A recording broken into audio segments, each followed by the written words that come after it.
Hello, and thank you for joining us for our webinar with ArcelorMittal.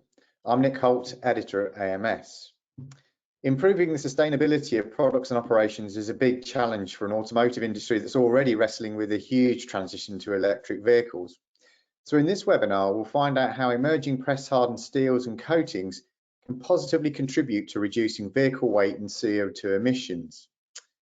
To get some insights into materials and processes, I'm joined by Ludovic Domegni, who's the product manager at ArcelorMittal and for the development of hot stamping steels and coatings.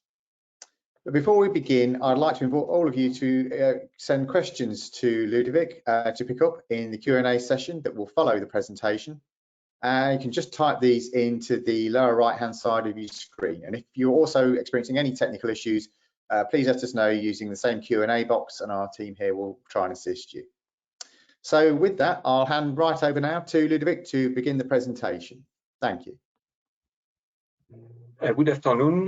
Welcome to ArcelorMittal webinar on press hardening steel contribution to the reduction of the CO2 emission in the body in white. I hope you came back all safe from your holidays, and I propose to start with this webinar now with a short agenda on our presentation today. I will start with a short remember of the first generation of aluminized hot stamping steels for hot stamping, what they brought in terms of weight saving and in terms of CO2 of reduction of CO2 emissions. And I will then try to demonstrate the new opportunities offered by the new generation of steels, coatings, and steel solutions for hot stamping to further reduction of the CO2 emissions in the body in white. This is possible thanks to first a further reduction of the weight of the components in the body in white, thanks to UZ-Bor 2000, Ductibor 1000, and Ultra Protect. Second, it is possible thanks to the reduction of the furnace time, the heating time in the furnace of the hot stamper. Third, it's possible thanks to the decarbonization of the steel offer. And finally, it's possible to even further in new opportunities of reduction of the CO2 emissions thanks to ArcelorMittal multi-part integration concepts.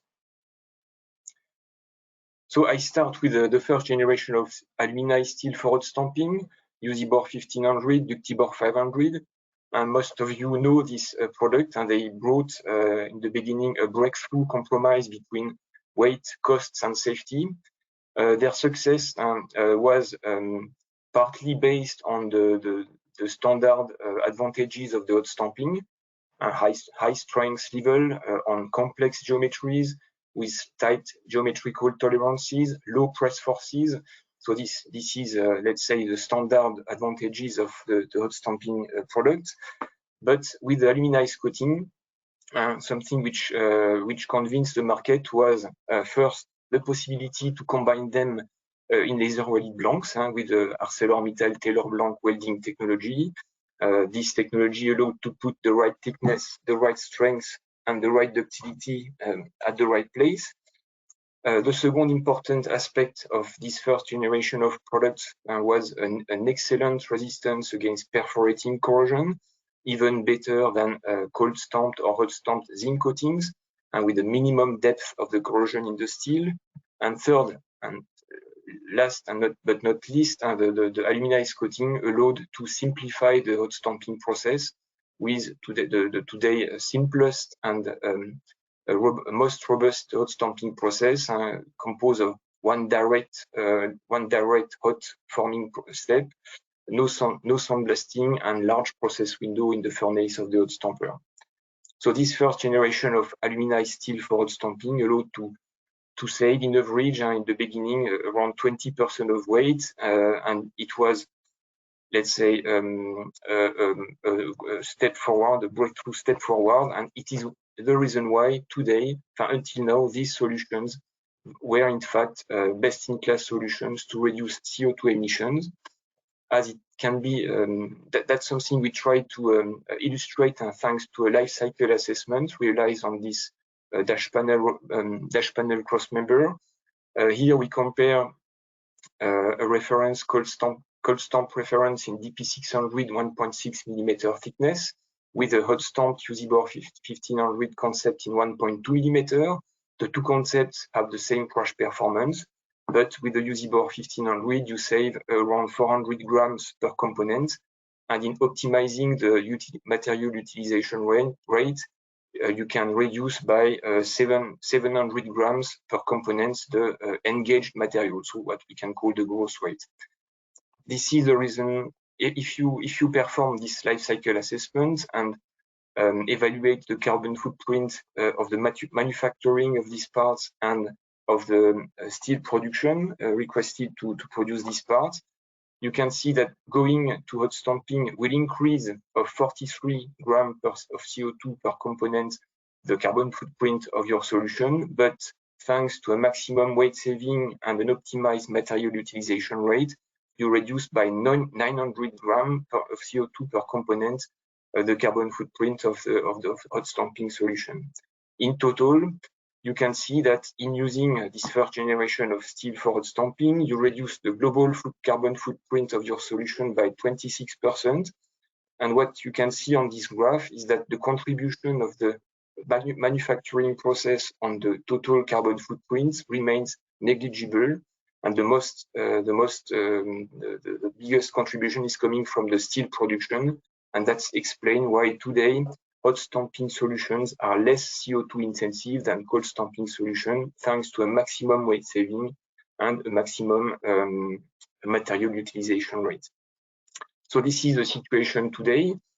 Of course, technologies evaluate, and what I would like to show today is how the new generation of steels, coatings, and steel solution will allow to save further CO2 emissions thanks to press hardening solutions. The first lever to save more CO2 is to reduce more the weight, and that's what we have seen with this life cycle assessment. And that's what will be possible, what is possible with the second generation of steels and coatings. So first, the second generation of steels, UZ-Bor 2000 and Ductibor 1000. These two products are aluminized steel compatible with the direct hot stamping process. They offer a new compromise between strength and ductility.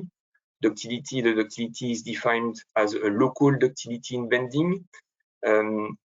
And compared to the first generation in blue, Ductibor 1000 offer an excellent level of local ductility in bending at a level of strength of 1000 MPa, compatible with most of the strongly deformed applications during the crash. And yes, and this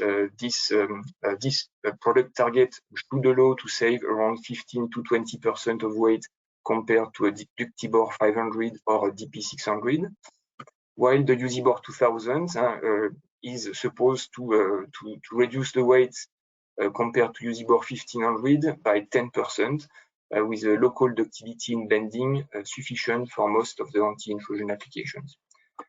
These two products are commercial from in Europe, in China, soon in North America and Brazil.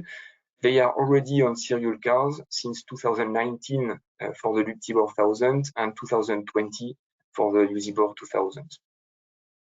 So I propose two short highlights on these two products to explain why they convinced some car makers and why their serial application has been a success. I propose to focus on the control of the hydrogen embrittlement risk with UZ-Bor 2000. And this has been possible thanks to two levers, let's say two metallurgical levers. The first one was aiming to minimize the hydrogen intake, and this was possible with the use of a nickel metallurgy, which allowed to reduce the hydrogen intake between 40 to 50% compared to a standard UZ-Bor 1500, thanks to a nickel barrier which is created at the surface of the substrate just below the coating. The second lever is the maximization of the toughness of the microstructure with an ultra-fine grain metallurgy, which is resistant against hydrogen embrittlement. According to the evaluations with the 4 points bending test, this grade is safe of, is safe of delayed fracture as long as the parts are laser trimmed. The dew point in the furnace of the hot stamper is lower than -5 degrees, and the stress during the assembly are lower than 1200 MPa. With the production of Usibor 2000 on ArcelorMittal new hot dip galvanizing line, it was possible to reach an even higher level of safety margin with a safe situation till 80% of the tensile strength under good controlled heating conditions. A good way to understand this ultra-fine grain metallurgy and to characterize it consists in measuring the prior austenite grain size. This has been made on Usibor 1500 and Usibor 2000 with this graph showing the evolution of the PAGS with the dwell time. We compare here Usibor 1500 in red with Usibor 2000 in green. And what you can see here is that the PAGS of the Usibor 2000 is significantly lower than a Usibor 1500 and almost not dependent on the dwell time in the furnace, was what explained the robustness of the good properties of Usibor 2000 in terms of crash ductility and in terms of resistance against hydrogen embrittlement. Regarding Ductibor 1000, this product is characterized by an excellent local ductility in bending. This high ductility could be reached thanks to 3 metallurgical levers. The first one, it's a low carbon martensit with niobium microalloying. This is one key element of this development. The second lever is the control of titanium and nitrogen, the titanium and the nitrogen, to avoid the formation of large titanium containing particles. And of course, the control of the sulfur to avoid elongated MNS particles. The graph shown here clearly illustrate clearly the progress realized between the first generation and the second generation of hot stamping steels, with in violet the surface fraction of total inclusions, and in red the density of titanium-based particles. And you can see that with the Ductibor 1000, we reach steel cleanliness level, an excellent level. And this is the base of the ductility you can observe with these products, and with a local ductility in bending as good as a DP600. And I would like to refer to some last publications of the University of Waterloo, who could demonstrate or validate and confirm this high ductility, and who could identify a weight saving potential of around 20% compared to a DP600 concept of rail. So these two products combined allow, according to a dedicated body-in-white study, to save at least 10% of weight compared to the first generation of press hardening steels, 10% of weight on the complete body-in-white.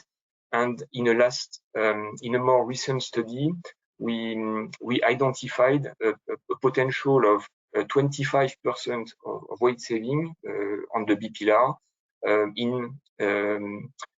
through the increase of the local ductility and bending of a 1500, meaning that increasing the strength is not the only way to save weight.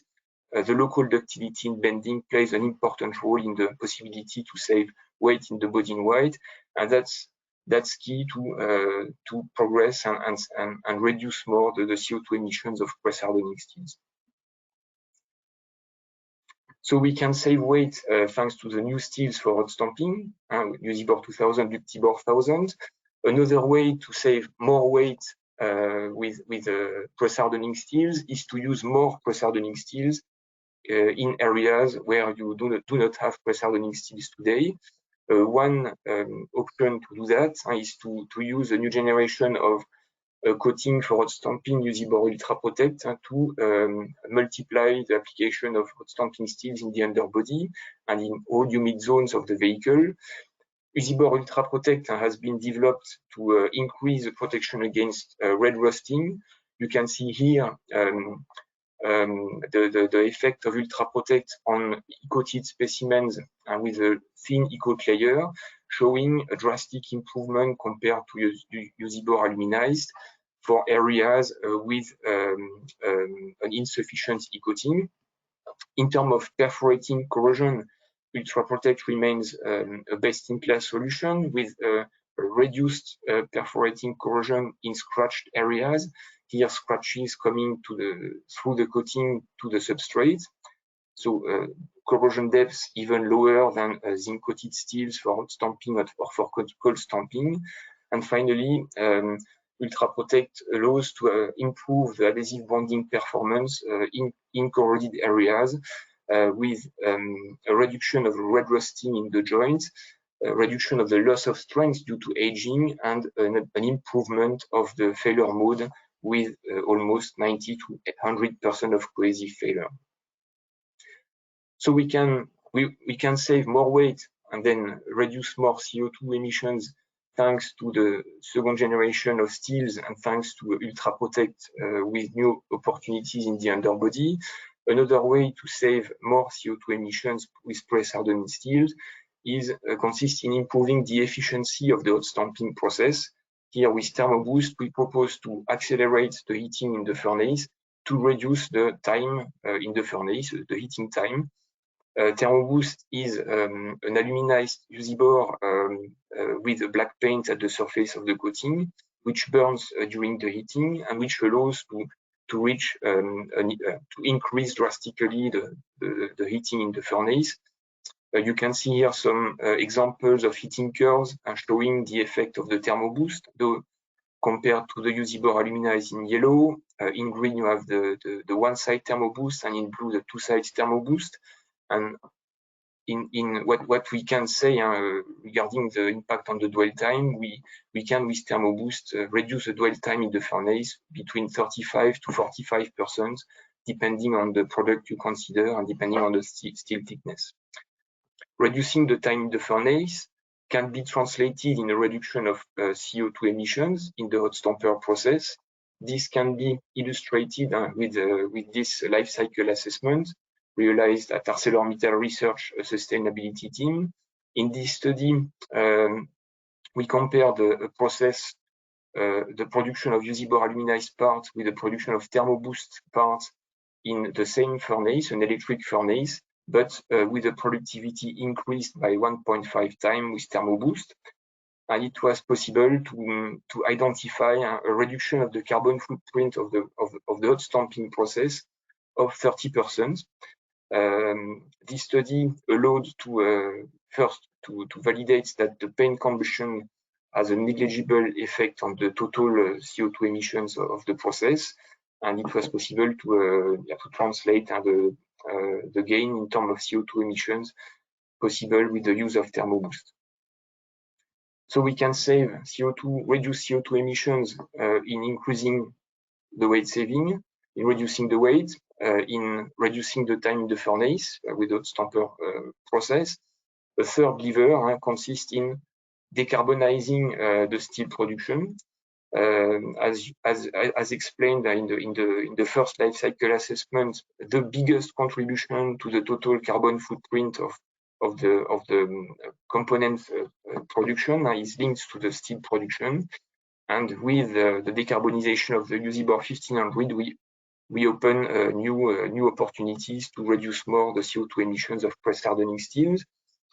First, the X-Carb initiative by ArcelorMittal, it regroups all the activities linked to the reduction, aiming at reducing the carbon footprint of the steel making by ArcelorMittal.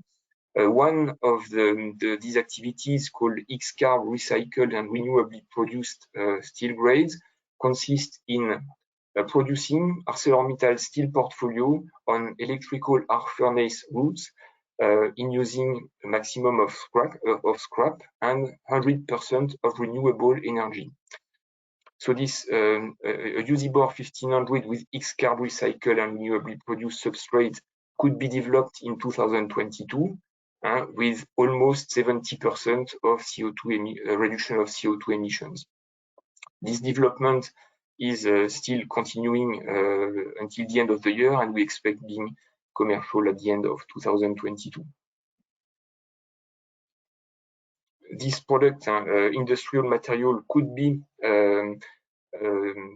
tested by ArcelorMittal Research, and it was possible to produce first parts with this new product.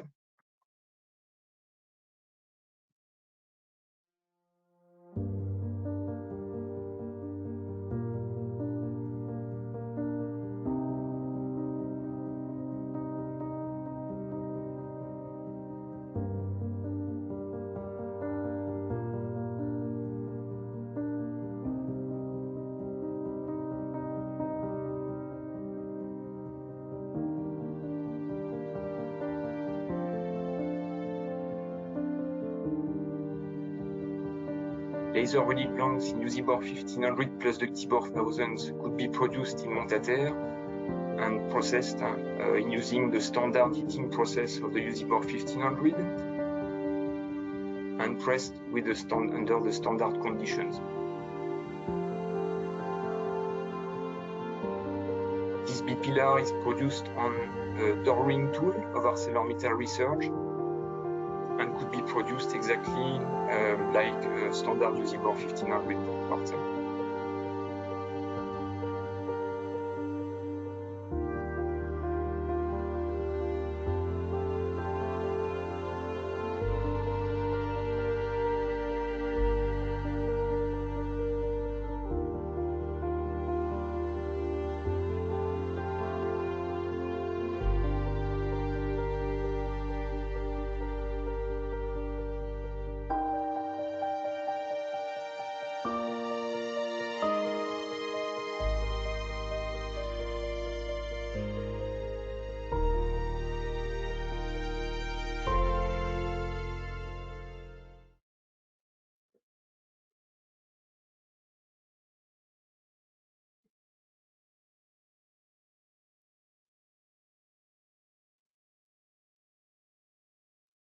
Thank you to ArcelorMittal Research for the preparation of this small video, but yeah, it was a successful trial, and we are now ready to go on with this development. So after reducing the CO2 emissions with weight saving, with the reduction of the dwell time in the furnace, and the decarbonization of the steel production, the fourth solution, the last one, but not the least, is the use of ArcelorMittal multi-part integration concept. And this new concept consists in simplifying the production of vehicles through the integration of several parts in one unique part in using laser-welded blanks. These concepts allow to simplify the process of the car maker, to improve the management of the crash, to reduce the weight, and to reduce the CO2 emissions. So here again, a new opportunity to reduce the CO2 emissions with hot stamping. So I propose a short description of one of these concepts, the H-frame. The H-frame, a generical concept, has been developed at ArcelorMittal Research based on a generical body in white, an S-in-motion body in white. With this concept, it was possible to integrate 11 parts in one unique part, a laser-welded blank with UZ-Bor 1500, Tibor 1000, and Thermoboost patches. This concept allowed to save 1.4 kilograms per vehicle and to get rid of 136 spot welds per vehicle. In addition to that, the life cycle assessment allowed to identify a reduction of the CO2 emissions by 18% compared to the multi-part concept, and collaboration with Bertrand Engineering allowed to calculate with more details all the gains for the car maker and the hot stamper. In total, a reduction of the investments of 29%, a reduction of the assembly operation area of 44%, and a reduction of the lead time by 67%. Such concepts can take profit of all the press-hardening steels and coatings of ArcelorMittal, and we could validate that the new coatings for hot stamping can be used in such concepts with ArcelorMittal Tailor Blank laser welding technology. It works, and the mechanical behavior is very good. ThermoBoost is a good solution for laser welded blanks. It's a good solution for patches too. This product can be spot welded before hot stamping with exactly the same parameter than standard UZ-Bor aluminized. And on the H-frame, in using ThermoBoost on the patches, we could reduce the minimum time in the furnace by 27%, and it was possible to increase the process window by 50% compared to a standard UZ-Bor aluminized, meaning an opportunity to reduce the scrap during line stoppage and reduce the costs of the hot stamping process. First prototype parts could be produced in collaboration with SMP. The laser welded blanks have been produced by ArcelorMittal Research with Ductibor 1000 in the rear area, UZ-Bor 1500 in the front, and ThermoBoost on the patches. And the first parts have been produced at ArcelorMittal Research and with this new tool, with a successful hot stamping process. These concepts are generical concepts, so it means that they have to be adapted to the vehicle architecture. And I would like to mention one co-design activity we had with Dongfeng Voya. Our aim in this co-engineering activity was to adapt the H-frame concept to the H56 architecture. And this work, together with Dongfeng, allowed to develop a double shell H-frame concept using UZ-Bor 1500, UZ-Bor 2000, and Ductibor 1000, and to confirm that the use of the H-frame is possible without any adjustment of the hot stamping supply chain. The same tools can be used for different car models, and according to this study, no additional equipment were requested for Dongfeng Voya suppliers.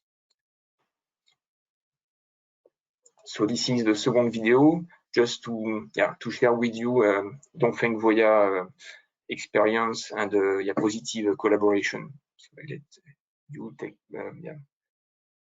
蓝图汽车作为中国的造车新势力，一直致力于为广大用户提供真正的高端智能用车体验。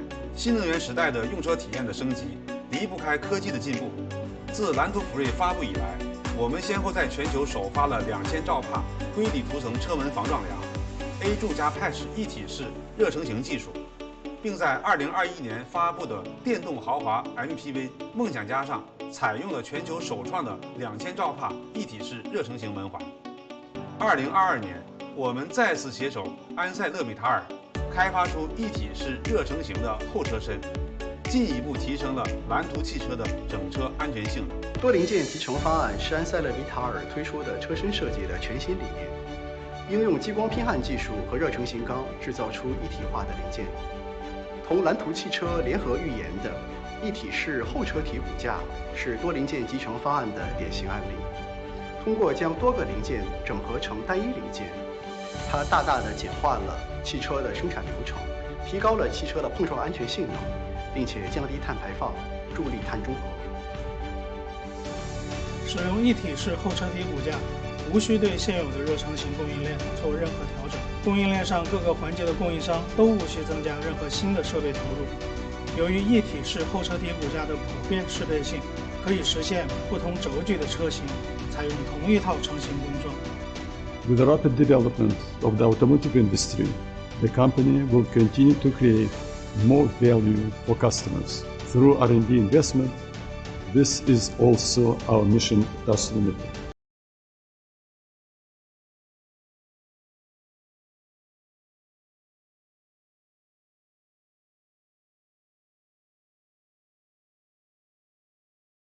Thank you.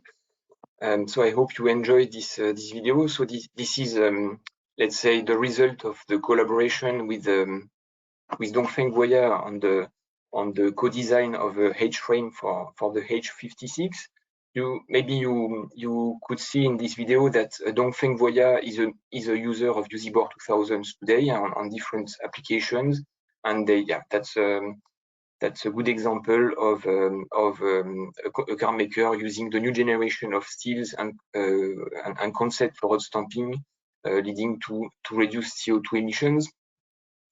So I propose to conclude this webinar, and with a short conclusion, we'd like to try to come back to the different options we have to reduce more CO2 emissions with press-hardening steels.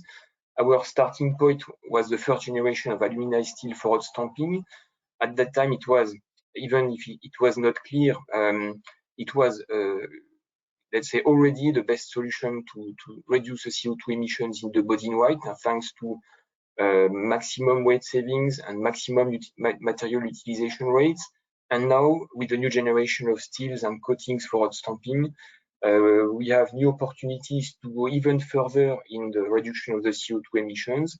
First, thanks to new opportunities to save weight with Usibor 2000, the Ductibor family, the high bendability product, and thanks to Ultraprotect, which will allow to extend the use of hot stamping in the underbody. Thanks, we will new opportunities to reduce CO2 emissions thanks to more efficient hot stamping process, like with ThermoBoost, which will allow to reduce the time in the furnace by the hot stamper. Reduce CO2 emissions thanks to the decarbonization of the steel production, with the first product developed, Usibor 1500 with X-Carb recycled and renewably produced substrates.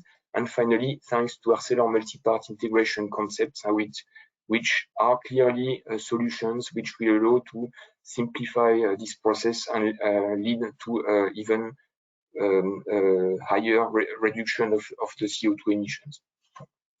So I hope you enjoyed this webinar, and I thank you for your attention.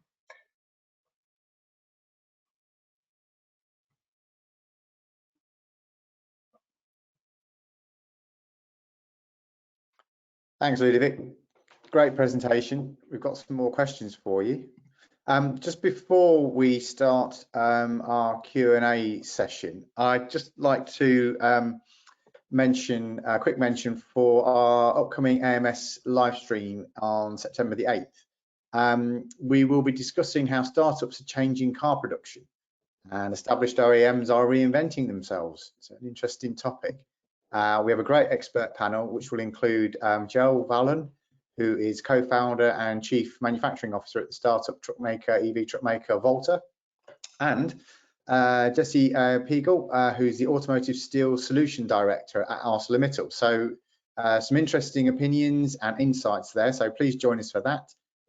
You can find the link in the chat box, but you can also register at the AMS website under the Spotlight tab. So join us for that, and we'll look forward to seeing you then.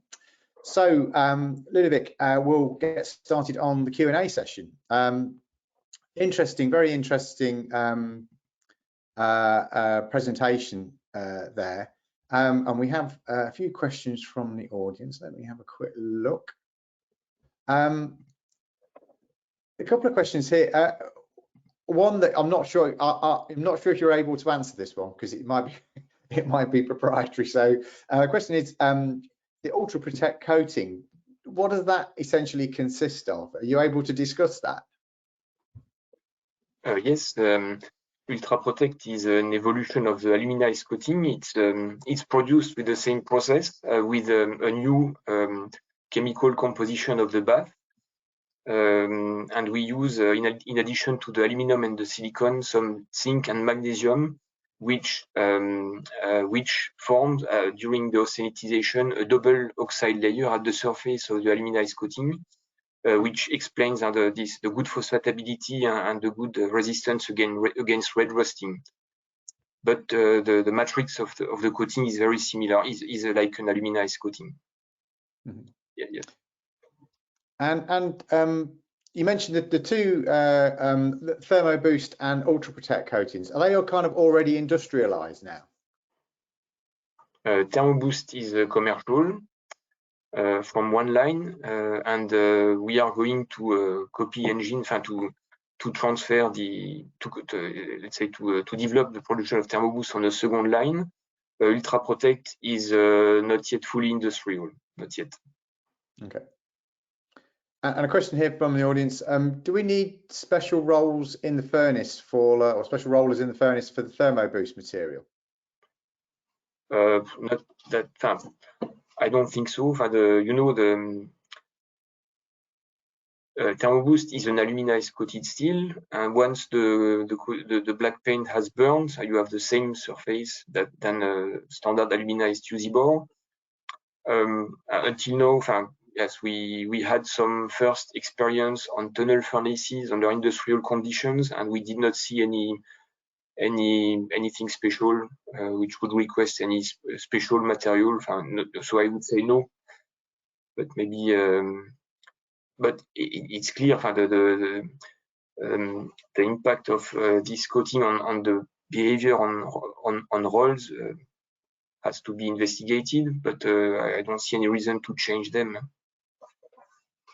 Because you mentioned in the presentation that down the supply chain, there's essentially no requirement for new equipment. Essentially, the processes remain largely the same across the supply chain for tier suppliers as well as the OEMs. I'm not sure to understand. You make reference to the slide on the H-frame, maybe not on. Thermoboost does not impact the hot stamper process. It has been developed to be compatible with all the lines which are processing UZ-bore aluminized today. So we do not expect any change. Of course, you could imagine having shorter furnaces, but it works on today lines. And regarding H-frame, it was another topic. Maybe I don't know. Maybe could you precise your questions, Nick? Yeah, it was just referring back to, I think you mentioned this in the presentation. It mentions that down the supply chain through the tier suppliers, over the process, there's no the new materials. There's no actual tangible, there's no large scale changes in the process from an equipment point of view in that respect. It was the conclusions of Dongfeng Voya regarding the use of the H-frame, and that was a very good feedback of this car maker, that according to them, they can apply the developed H-frame concept and without impacting too much the supply chain, the current supply chain. So meaning no new equipment, no need of multiple tools, because you can make it valid for all the car models, and that was a very good feedback from Dongfeng Voya, demonstrating the flexibility of the multi-part, at least from the H-frame developed together. Yeah, it's interesting. Are there any? I think you showed the H-frame and door rings for the multi-part applications. Do you know? Are there any sort of planned, or are you developing any further applications than that you can maybe discuss? We develop, of course. We don't want to stop there. But I cannot. I would say I would suggest to contact AMTB to discuss that more in detail. I cannot share more details on that. But of course, it's a very strategical topic, and there are only good reasons to develop these solutions, such solutions. And with the new generation of seals and coatings, and we really are confident being able to bring performance and very functional multi-part integration solutions. Mm-hmm. Another question here. I'm assuming it's discussing the H-frame with Dongfeng. So what are the average overall dimensions of the H-frame? And I'm assuming the question around his do the dimensions of the structure impact any way in terms of the multi-part application? I cannot say each frame. It depends on the vehicle architecture. I cannot say. But the H-frame we produced in Montaterre is a big part, but for the Dongfeng Voya vehicle, I cannot say. I cannot tell you. Mm-hmm. If you want more details, we can organize a discussion with AMTB, ArcelorMittal Taylor Blanc developers. No problem. Yeah. Okay, that might be a good way to go. You just quick question here, and something you mentioned, the LCA study regarding carbon footprint. This question here, is that published? Is it available? We can. I think what is important is we consider in each life cycle assessment, we must consider one given part, one given process with specific hypotheses. What I would suggest for if anybody is interested in having more details, I would suggest to dedicate a meeting to that and to adapt our hypotheses to each case, and maybe to have more adapted results to each one of you. Yes, but we can explain how it is made. It is made according to the norm. We use public data.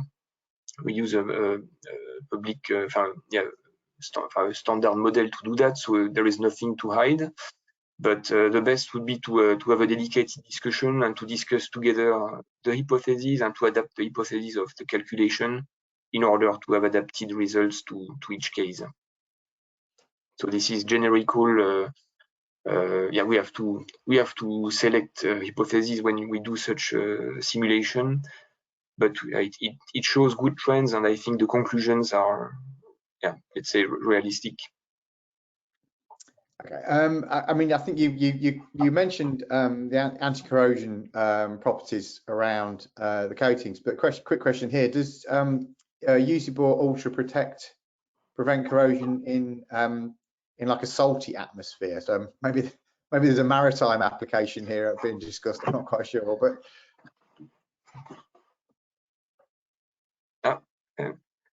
what is the question? The question is, does Usibor Ultra protect or prevent corrosion in a salty atmosphere?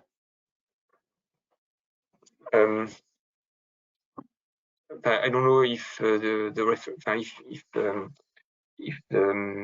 audience is asking if it is performant in salt spray test, for example. Mm-hmm. We do not perform such tests because they are not adapted. They do not represent the reality of the corrosion on a vehicle, and that's why we perform accelerated cyclic tests with conditions which have been defined by the automotive industry, and we try to use representative tests rather than tests like the salt spray test, which is not used not a lot in the automotive industry. So it's a bit. I don't know what I have to answer. What I can say, it works under representative corrosion conditions. Yeah, I would not recommend to use a salt spray test to evaluate these products because it's not representative. Mm-hmm. But it's a discussion about corrosion would be good with a corrosion specialist. I'm not. I've got a question here, Ludovic, regarding ThermoBoost coating, and I'm guessing what kind of class of panel it can be used on. It says here, is the texture of ThermoBoost the same as Generation 1, or is it smoother or rougher? Can it potentially be used Class B? I'm assuming this must reference the type of panel that's being used, maybe. I did not understand the end of the question. The texture of ThermoBoost is the same as Generation 1, or is it smoother or rougher? Can it potentially be used for Class B? Class B. Class B, as in Class A or Class B panels, and. Okay. I don't know. It's not done for visible parts. It's the black paint which is deposited at the surface of the aluminized coating disappear during the hot stamping. So the objective was to, at the end of the hot stamping, you have a part which is exactly like a Usibor aluminized part. The black paint disappear during the austenitization. It just increases the heating rate, but at the end you have the same coating aspect. So for me, there are no difference between a ThermoBoost part and a Usibor aluminized part after hot stamping. So no, I would not expect any improvement in terms of aspect. At least it was not what we targeted with this development, and I don't think so. Mm-hmm. Just moving back on to some application, or well, some production side of things. Ultra Protect. Can Ultra Protect be welded with standard spot welding parameters? Any differences there? Yes, we have an oxide layer at the surface of the coating. So yeah, you need to break this oxide layer, and we recommend to spot weld this product with pre-pulse, high intensity pre-pulse. And with the high intensity pre-pulse, it is possible to weld this material. But of course, it's you have to manage the oxide layer, so it's a bit more difficult to weld than a standard UZ-bore aluminized. Mm-hmm.